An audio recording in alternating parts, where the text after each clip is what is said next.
Sayang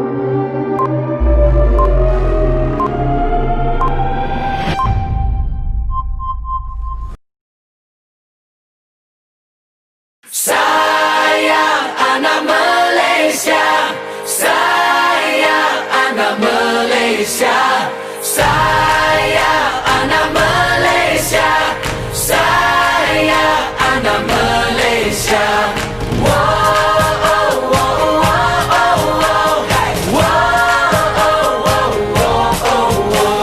Sayang anak Malaysia, sayang anak Malaysia, sayang anak Malaysia, sayang anak Malaysia, sayang anak Malaysia, sayang anak Malaysia, sayang anak Malaysia.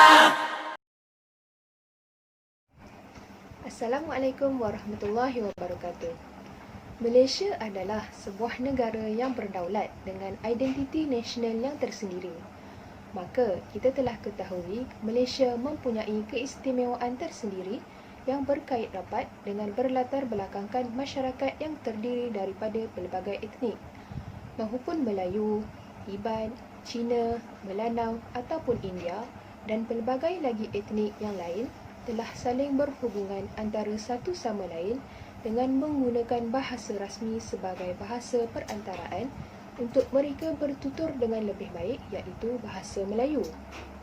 Oleh itu, dengan kesemua kumpulan etnik yang berbeza dan sedia ada ini, telah diberikan kebebasan sendiri untuk mengamalkan cara hidup masing-masing termasuk dari pelbagai aspek dan salah satunya adalah dari aspek makanan. Dari aspek kepelbagaian makanan ini telah sedikit sebanyak menjadi pemangkin perpaduan yang mencerminkan latar belakang kehidupan masyarakat yang terdiri daripada pelbagai etnik. Setiap kumpulan etnik memiliki warisan jenis makanan tersendiri yang beraneka warna mahupun dari segi rasa serta mempunyai sejarah masakan yang tersendiri untuk diketahui, dipelajari bersama bahkan untuk dimiliki bersama. Pada hari ini, makanan bukan menjadi penghalang untuk mengeratkan perpaduan sesama kaum. Sebagai contoh, nasi lemak kepada asalnya merupakan hidangan sarapan pagi dalam kalangan etnik Melayu, tetapi kini ia telah menjadi pilihan utama bagi semua etnik di Malaysia. Sebaliknya juga, makanan bagi kaum Cina dan India, makanan ini dapat dinikmati oleh sesiapa sahaja tanpa mengira bangsa dan kaum yang secara tidak langsung telah menyumbang kepada kesepaduan sosial.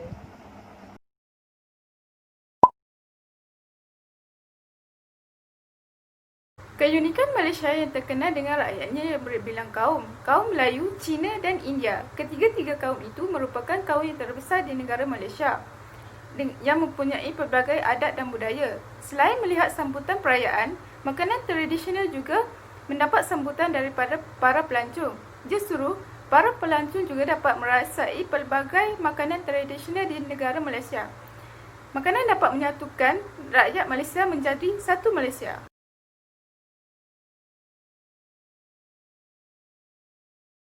Untuk tradisi kaum Melayu, pelbagai lauk pauk tidak sempurna jika tidak diiringi dengan nasi. Nasi merupakan makanan kehidupan dan adat bagi penduduk Asia.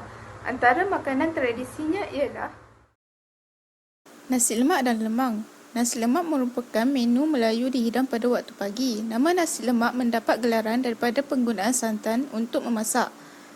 Santan merupakan bahan masakan khusus yang digunakan oleh masyarakat tradisional Melayu. Lemang pula adalah menu wajib pada hari perayaan bagi kaum Melayu. Ia dihidang bersama dengan rendang atau serunding. Seterusnya, makanan tradisi Cina. Masyarakat kaum Cina mempunyai makanan tradisional yang membawa maksud dan lambannya tersendiri. Antaranya ialah kuih bulan dan dimsum. Kuih bulan boleh didapati pada musim luruh atau musim perayaan. Ia berbentuk bulat atau segi empat. Diperbuat daripada kuning telur iaitu telur itik. Manakala dimsum diperbuat daripada tepung gandum, tepung jagung dan isi-isi seperti ayam, daging dan sayur dan sebagainya. Dimsum juga boleh dihidang pada musim perayaan. Makanan tradisi India sangat menarik dan unik kerana penggunaan rempah ratus yang banyak dan berbeza. Antara contoh makanan tradisi India ialah wadai, sejenis snack yang popular bagi kaum India. Wadai diperbuat daripada pelbagai bahan seperti kentang, kacang, sagu dan lain-lain.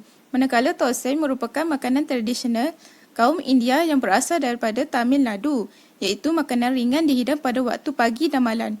Manakala bahan utama dalam makanan ini adalah thosai atau digelar dalam bahasa Tamil ulundu.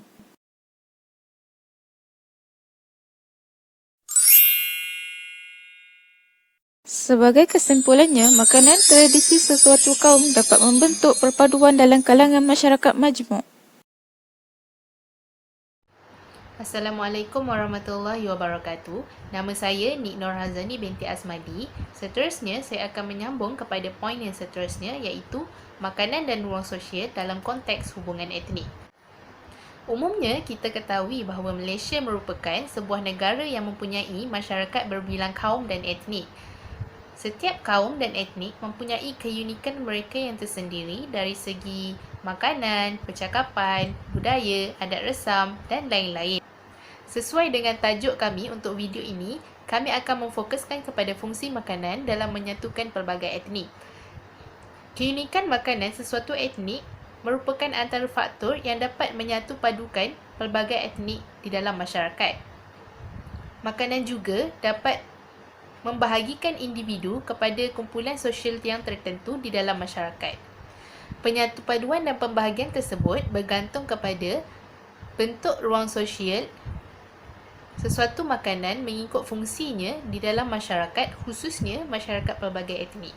Seterusnya, saya akan membicarakan tentang fungsi makanan dan bentuk ruang sosial. Ia terbahagi kepada dua. Yang pertama, ruang awam dan yang kedua, ruang bukan awam. Apa itu ruang awam dan ruang bukan awam? Ruang awam merupakan sesuatu yang tidak berkaitan dengan acara keagamaan atau kepercayaan sesuatu kaum atau etnik, tetapi boleh berkaitan dengan acara kerakyatan keagamaan. Contohnya seperti perayaan bagi setiap kaum, seperti Hari Raya, Tahun Baru Cina ataupun Deepavali. Manakala ruang bukan awam merupakan sesuatu yang berkaitan dengan acara keagamaan atau kepercayaan. Contohnya, makanan larangan berkaitan dengan acara tertentu dalam meraikan upacara keagamaan. Seterusnya, saya akan meneruskan dengan peranan makanan dalam kesepaduan sosial. Yang pertama, ialah mengelakkan daripada menyajikan makanan yang berhubung kait dengan larangan agama.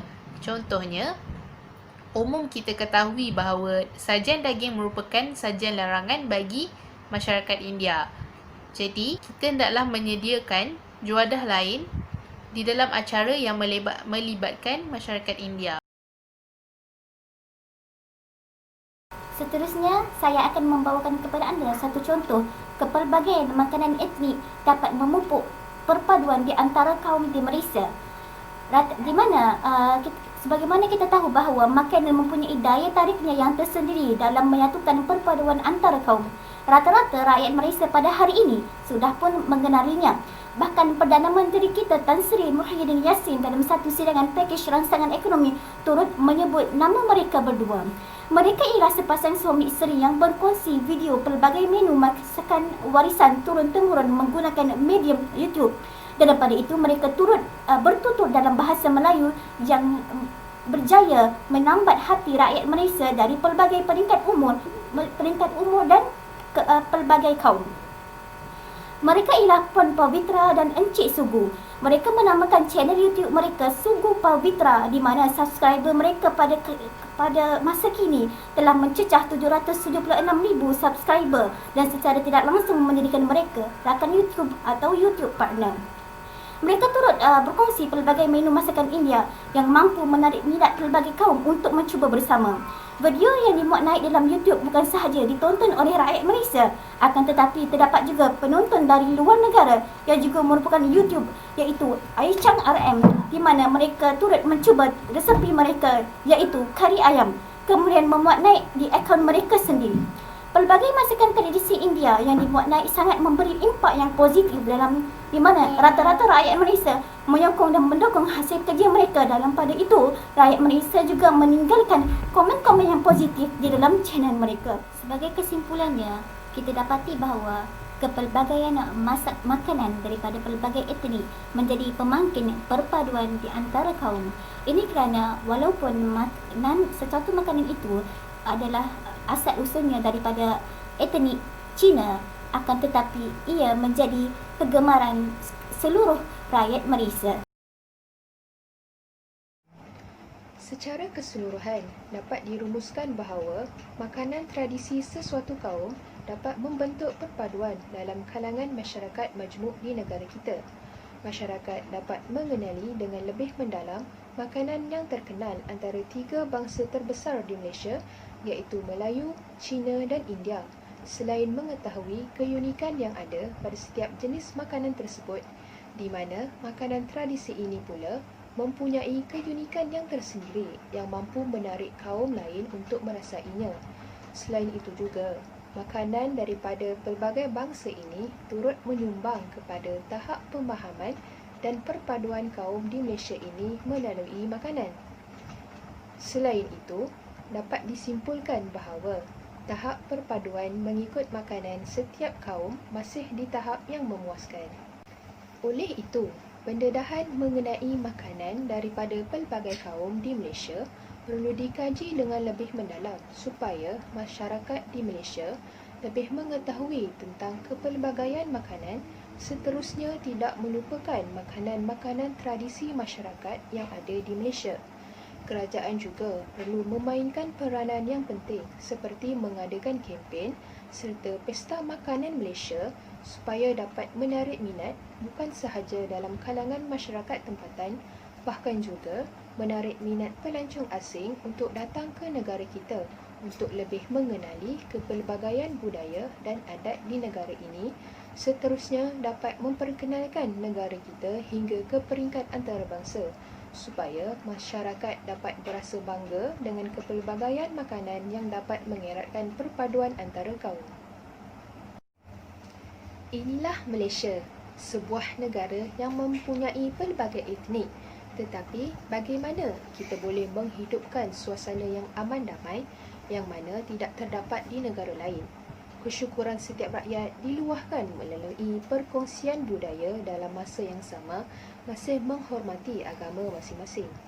Begitu juga dengan makanan.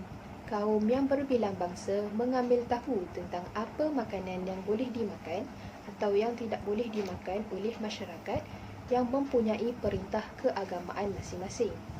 Unik kan? Bukan sekadar kesedapan makanan itu yang dinikmati, tetapi di sebalik penerimaan itu mewujudkan keharmonian dalam masyarakat pelbagai kaum dan etnik yang menjadi keunikan Malaysia sehingga dicemburui banyak negara di dunia.